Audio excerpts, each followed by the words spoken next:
நம்ம இஸ்ரோவுக்கே வந்துடுறாங்க. இந்த மாதிரியெல்லாம் இருக்கு. இப்போ இவ்ளோ ஒரு பெரிய அற்புதமான ஒரு துறை தான் நம்முடைய விண்வெளித்துறை. நம்முடைய விண்வெளி துறையில இன்னொரு பெரிய மைல்கல் ஒண்ணு இருக்கு. என்ன அப்படின்னு பார்த்தீங்கன்னா, நம்முடைய ஜிஎஸ்எல்வி ராக்கெட் மார்க் 3 அப்படின்ற ஒரு தொழில்நுட்பம். அதே மாரி நம்முடைய கிரையோஜெனிக் இன்ஜின் அப்படின்னு சொல்லக்கூடிய அந்த கிரையோஜெனிக் இன்ஜினோட தொழில்நுட்பம்.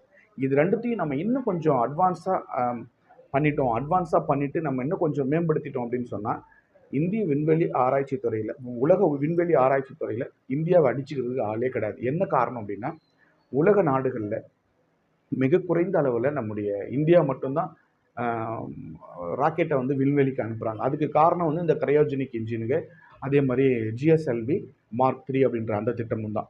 இதுல வந்து அந்த கிரையோஜெனிக் இன்ஜினியர்ல நம்ம என்ன பண்றோம் அப்படின்னா, திரவ ஹைட்ரஜன், திரவ ஆக்ஸிஜன் வந்து நம்ம உந்து சக்திக்காக எரிபொருளா பயன்படுத்துறோம்.